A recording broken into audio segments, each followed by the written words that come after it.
Greetings, one and all, and welcome to the official kickoff of the Urantian Mystic podcast.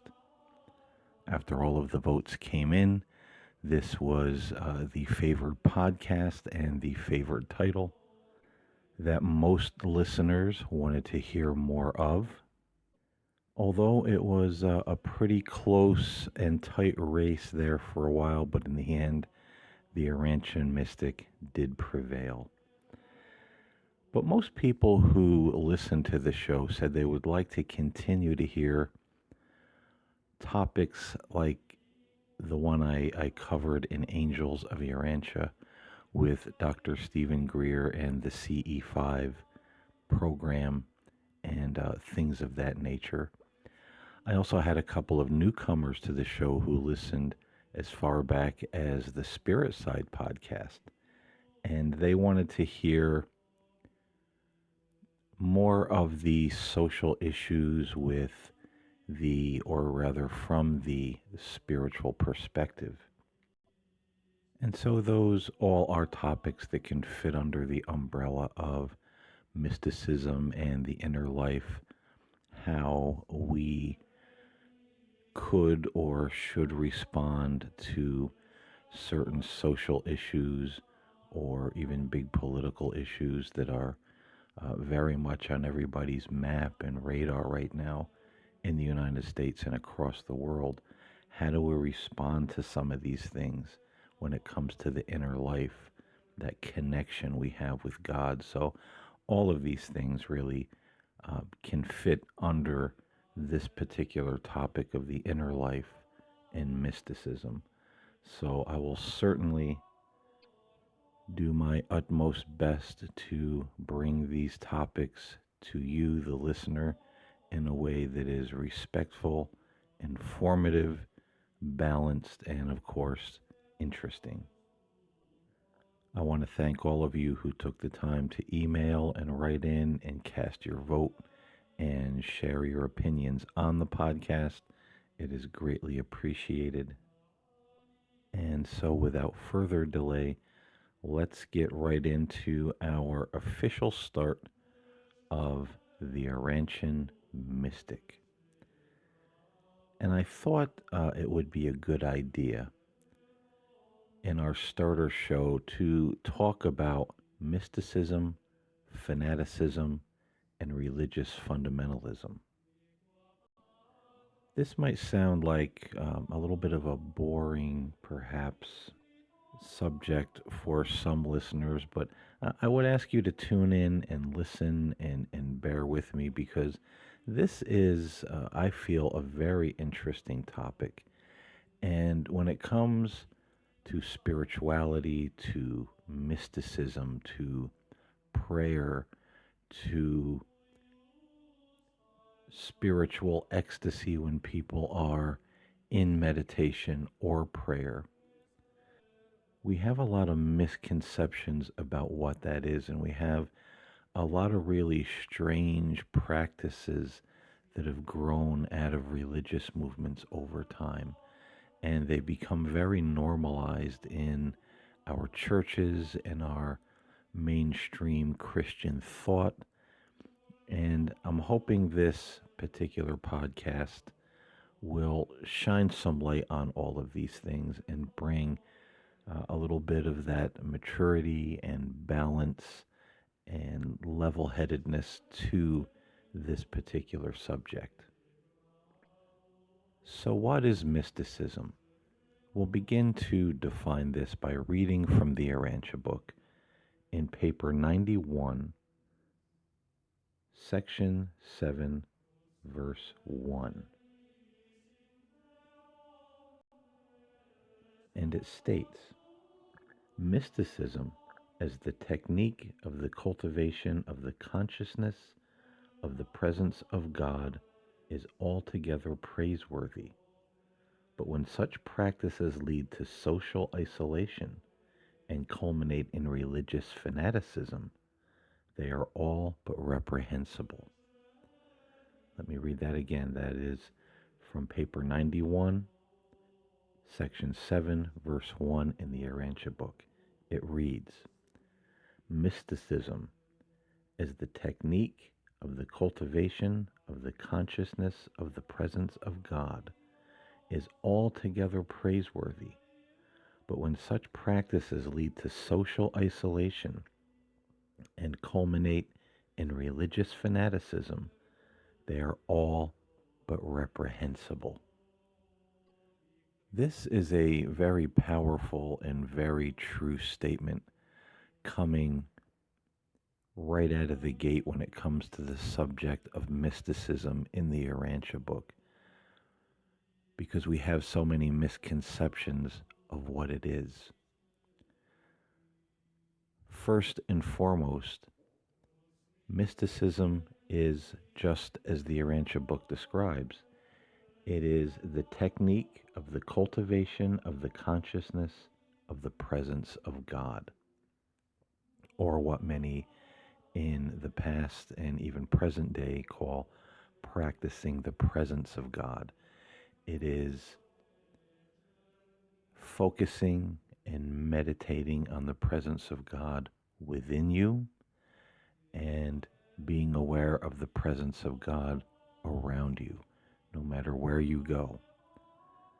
In nature, in doing your everyday work, house cleaning, you're always present, or giving yourself little reminders throughout the day of the presence of God that is within you and around you at all times.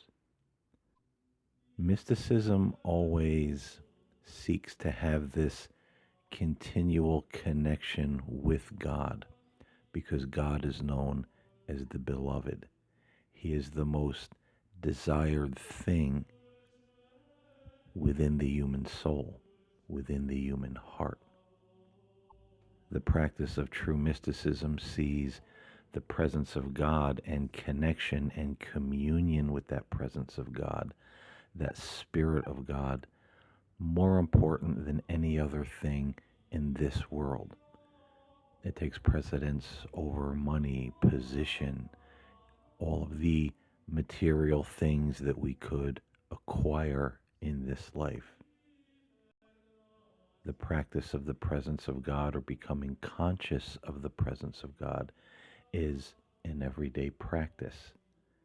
And people practice it through ways of meditation. We talked about that before, going into the silence. It can be done through prayer or just by acknowledging that the presence of God is always with us. As the mystics and metaphysicians of old would say, wherever we are, God is.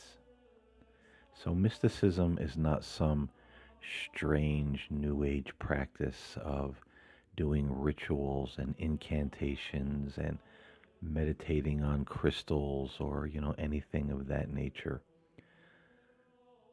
Mysticism has been painted with a broad brush in our modern society, and we've lost track of what it really is. And what it really is just that, the practice of the presence of God in our lives. It seeks connection with the Spirit of God within and without. But the Urantia book warns us that this cultivation, this technique of cultivating the consciousness of the presence of God, is altogether praiseworthy. But when such practices lead to social isolation and culminate in religious fanaticism, they are all but reprehensible. Now, when it comes to practicing the presence of God, I can speak from experience that once we start making that connection, once we become more aware of that divine presence that's within us and around us, when we commune with God on a daily basis, it really does become difficult sometimes to put ourselves back out there in society, the the world at large, as they say,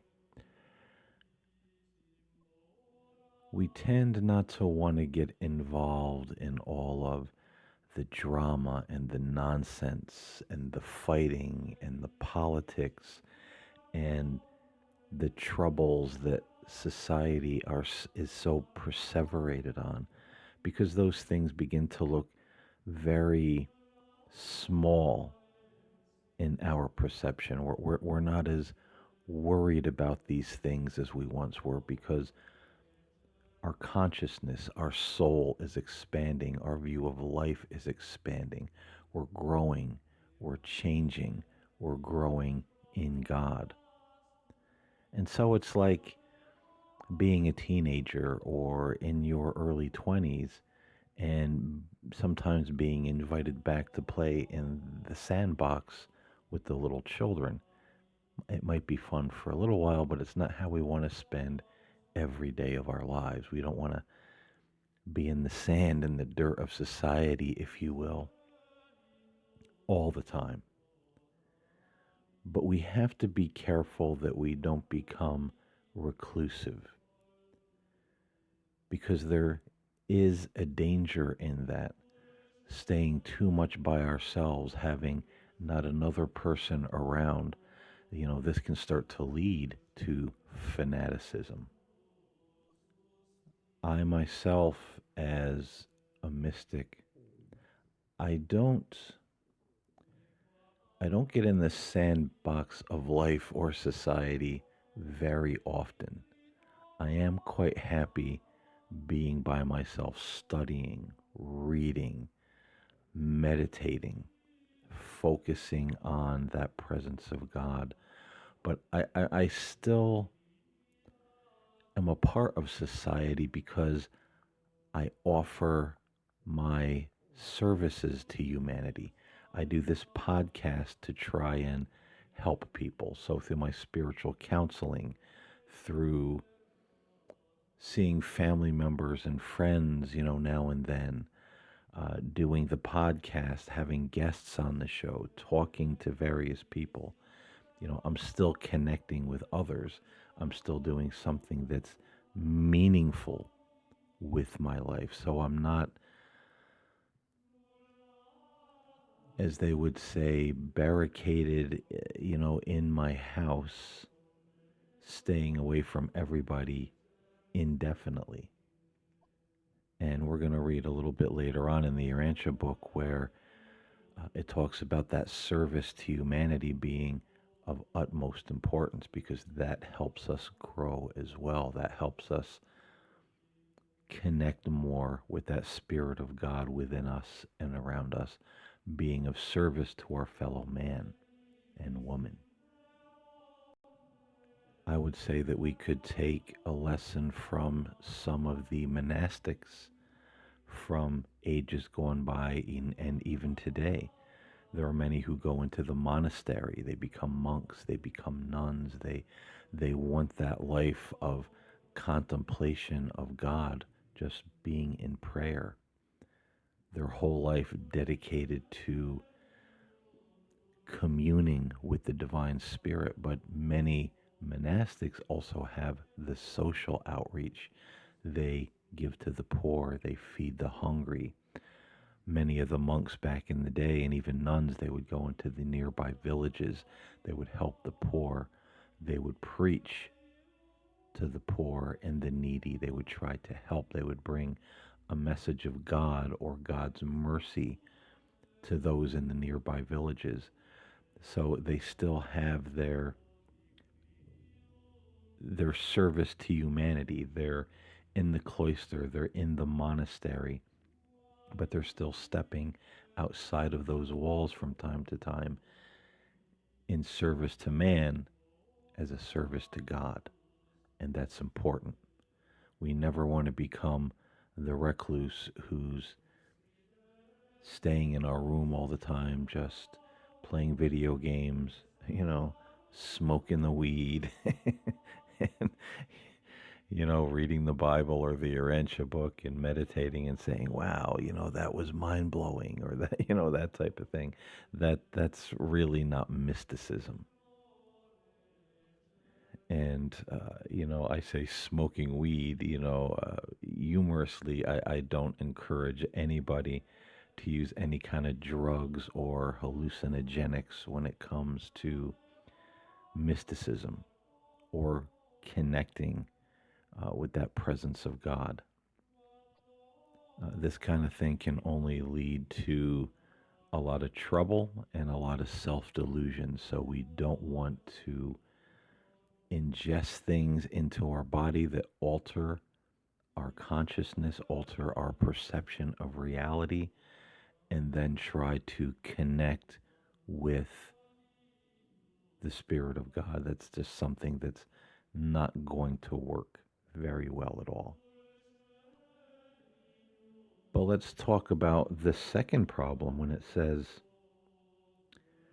that mysticism is altogether praiseworthy, but when such practices lead to social isolation and culminate in religious fanaticism, they are all but reprehensible.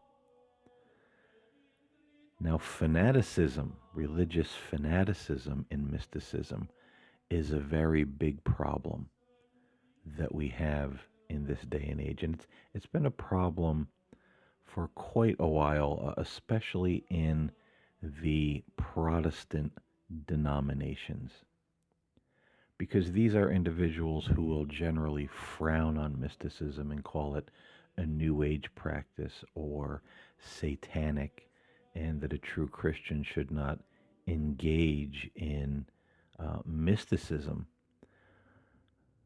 But being unaware of Christian history, they don't realize that mysticism was something that many of the Christians, many of the great saints of old, engaged in as early as the first and second century.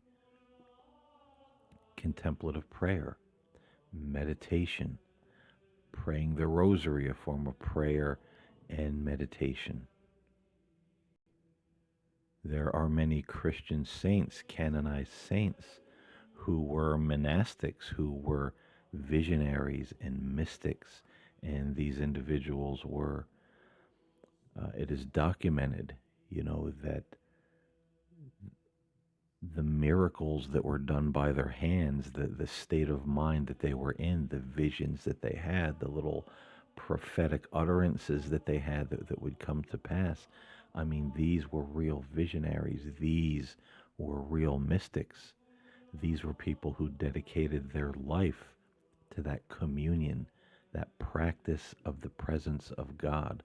And the fruit that they bore is just so far beyond what we can comprehend here in the modern world that it just seems like it's an unreality to us. And we don't understand or even know about these individuals because they've just been written out of many religious denominations, written out, forgotten, and misunderstood to such a degree that most modern Protestant Christians don't even understand or know what mysticism is. And so when they hear the word mysticism, they think of New Age practices, casting spells, magic rituals, having a seance, communing with familiar spirits or demons, and going into strange, altered states of consciousness and dancing and laying on fire and chewing on glass like some of the voodoo practitioners. So they really have no idea what Christian mysticism was and is. Yet they have their own brand of it that many of them will call being slain in the spirit.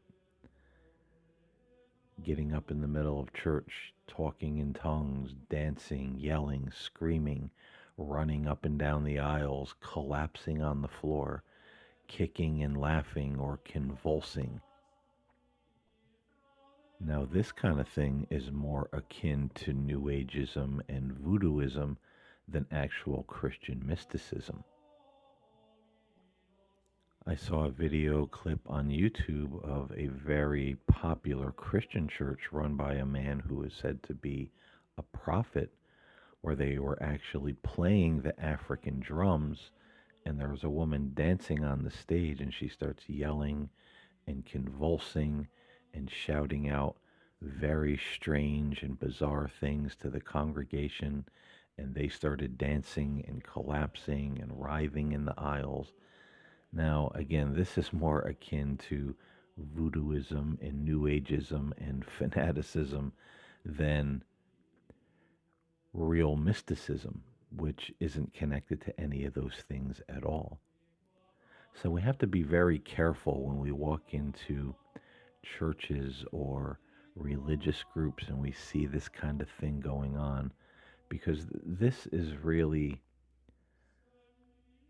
people having an overly emotional reaction to something that is happening in their environment. So the religious stimuli, the person on stage dancing to the voodoo or the African drums, the person on stage shouting in tongues, the person on stage with the music playing shouting, the Holy Spirit is here. He's going to heal us all. He's going to slay us all in the spirit. Let us all engage in holy laughter. You know, the music playing, people jumping around. People can get very excited and have this emotional response to what's going on around them.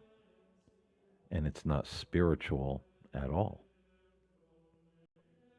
So we have to be very careful of that type of thing, because it is something that is far removed from real mysticism, and it certainly gives into the reprehensible act, as the Urantian book calls it, of fanaticism. And now we also have to be aware and careful of people who say they have mystic experiences that are very strange. And I've seen a lot of people, and I've used this example in one of my old shows. I don't remember if it was the Spirit Side or one of the other shows, where someone says, well, I was a New Ager and I got saved. I became born again. I received Jesus as my Lord and Savior. And I went outside and I was praying in my backyard, and suddenly Jesus came down from the heavens and he showed me in a vision that we are being invaded by reptilians through our, and this is a true story, by the way, that somebody said. We are being invaded by reptilians who look like human beings in our society and in our government. And he commissioned me to fight these serpent demons with a sword of fire that he gave me in the spirit. And I began to dismember them and cut them to pieces with this sword as they descended from the heavens and tried to attack me and take the shape of other mortal men. This individual also said that then Jesus showed him that all of the New Age books or little statues or things that he had in his house were all inhabited by demons. And he became afraid. Should he go in his house? The place was infested with demons. And he sat there till dawn, till he finally went inside, gathered all these things in the backyard and burned them in a bonfire. So friends, anytime we hear anything like this, as we hear so many of these people saying, well, Jesus caught me up to the third heaven and this is what he showed me. You know, Jesus took me out of my body and gave me a tour of hell. There's books out by a very popular author. There's The Divine Revelation of Hell, The Divine Revelation of Heaven. And I read some of these books, and they were absolutely. This was back in my evangelical days, and even then, reading them, my very heart and soul just recoiled, because I could feel the falseness and just the dishonesty in these words, painting such a picture of God and of Christ in these books that so many people were devouring. It was a very frightening and heartbreaking experience to read some of these books. And so we have to be careful of these types of things. These are modern takes on Christian mysticism and Christian visionary experiences that many mystics would have. And it's not impossible that these things could happen, that someone could have an angelic visitation, a visitation from Jesus himself, or be shown some special thing. But when it gets to be so fanatical, where there's the sword of fire and the spirit, books and statues inhabited by demons, Jesus giving people tours of hell and showing him the tormented Christians that are in hell. And oh my gosh, Lord, they were believers, but there they are in hell, moaning and crying and suffering. And it was the littlest thing, like, yes, this man over here got up in the morning every day, looked in the mirror and thought, how handsome he was, or, whatever the case may be. Very small, strange things, mistakes that people made that landed them in hell. Things like this we really have to be wary of. Because the mystics of old and the visionaries of old did not jump around and yell and scream, falling on the floor, writhing and kicking. They didn't tell, strange, outlandish stories. Now, some of them had stories that, yes, I think we need to go back and re-examine whether these were real visions or whether these were pictures produced within their own mind that seemed real based on their own devotion to their religion.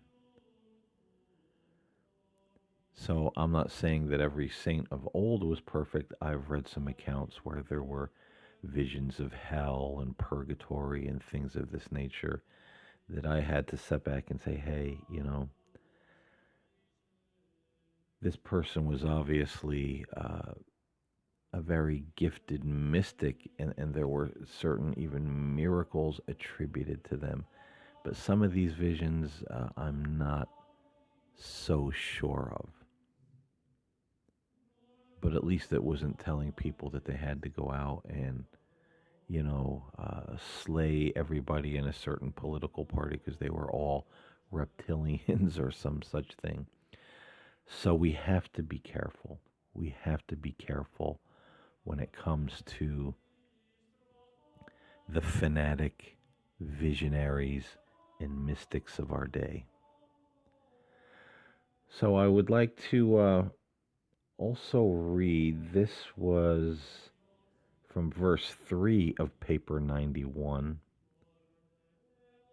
section 7 in the Urantian book,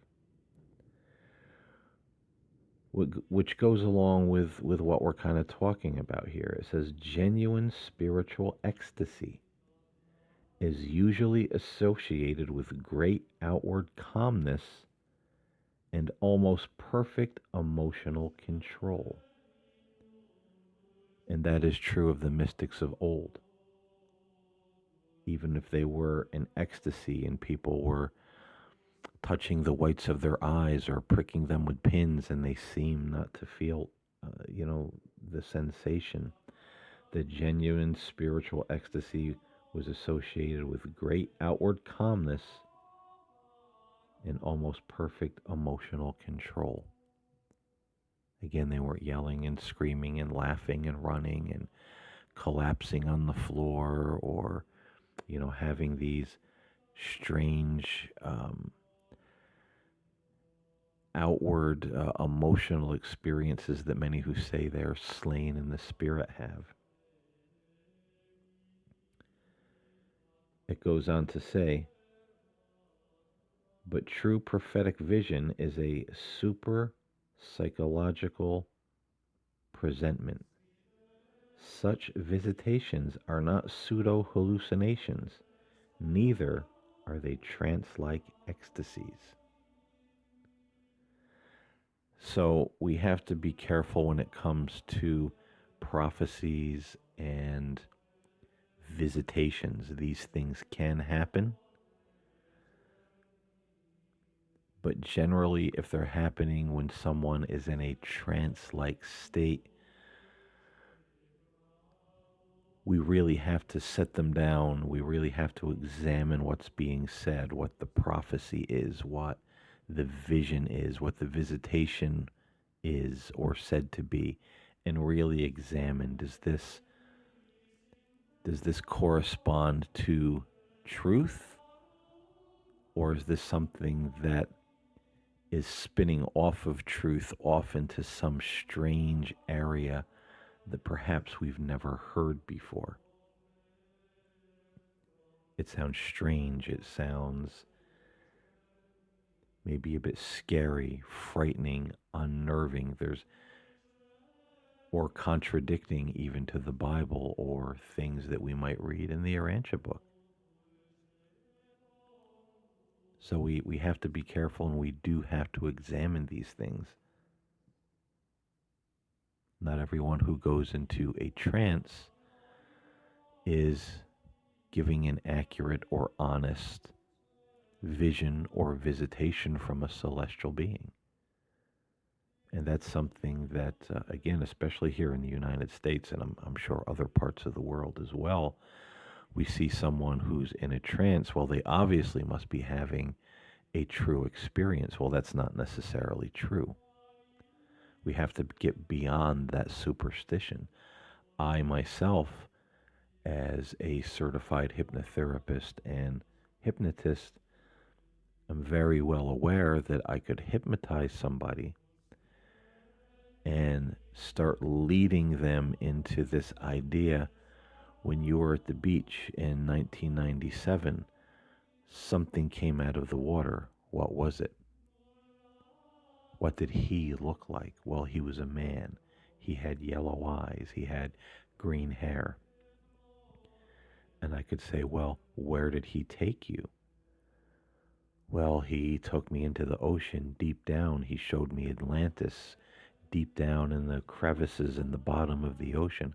Well, what did it look like? And the person will come back out of hypnosis and say, oh my gosh, this really happened. It was a suppressed memory. But actually, no, it was a fantasy induced by me, the hypnotist, while the person was in a suggestive state. And as much as any hypnotherapist or hypnotist can do that to an individual under hypnosis, we can also do it to ourselves. So if we induce some kind of trance thinking that Jesus is going to visit us, or an angel's going to visit us, or we're going to get a tour of hell, or whatever the case may be, we can self-induce those reveries in our own minds, and they're not real spiritual visions. So anybody who's in a trance isn't necessarily giving you true spiritual visions and information from the mysterious world of spirit. We have to be aware of that, and we have to examine these things closely.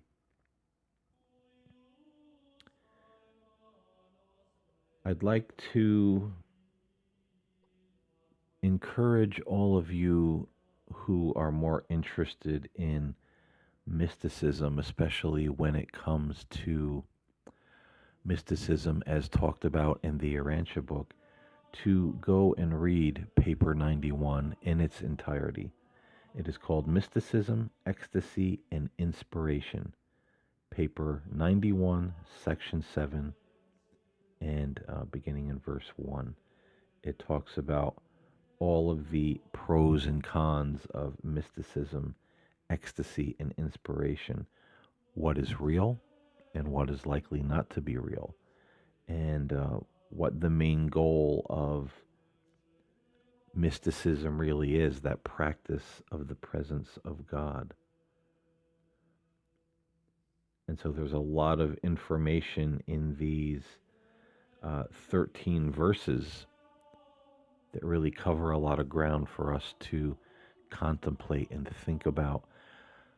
I really do think that paper 91, section 7 in the Urantia book is a good template for anybody who is walking the mystical path or interested in the practice of mysticism. Because we can look at the experiences of the past, we can look at the saints and the visionaries of old, we can look at what's going on around us today, we can read accounts in the Bible, and we can read this section of the Urantia book to really help keep us anchored in what is true and what is not, so that we don't spiral off into, isolationism or fanaticism. It will help us to maintain balance on the mystical path and in our mystical practices. And balance is something that is sorely needed in the world today when it comes to religion, when it comes to mysticism, when it comes to visionary experiences people have in meditation, even in those practices that many call trance mediumship or mediumship, communing with spirits on the other side. We need some kind of anchor that brings us back to spiritual reality and balance. Now, I'm not saying that all of those things are fake. I believe that any of us could receive a message from an angel, a celestial being, perhaps even one of our deceased relatives. I've had experiences with relatives that have been long past. I felt their presence. I've heard their voice. I've seen things and heard things. Now, whether God allows now and then for our loved ones just to come and say hello, whether that's an angel bringing us a message from them when we're thinking about them, none of us here on earth really knows how all of that works. And I think that's for a good reason, because God doesn't want us being dependent on the spirits of the other side, the celestials, the angels. Although those things may be there to be a help and a guide and a support system when we need it, but there's no spirit that is there to lead our lives for us. We have to walk this journey. We have to make these choices. We have to make the choice for God. And so again, we need an anchor in our lives. We need something that's going to help balance us in our spiritual and mystical practice, that we don't get off into fanaticism, that we don't get misled or sucked into someone else's spiritual delusion, because that can happen as well, and that's a very dangerous place to be in. This is how people get kind of dragged into cults, believing that this group, this leader, has some special ability, some special connection or pipeline to God or to Christ or to the heavens that no one else has. So all of these things are really perversions of true mysticism. And that's why I made this podcast, and there's a lot more to be said on this subject that I will cover and I will talk about in future shows. But we have to be on our guard. We have to have spiritual sensibilities, we have to have balance. And I think reading paper 97, or rather paper 91, section 7 in the Urantia book, is a good place to start. It's very balancing. It's something that can help us all stay on track.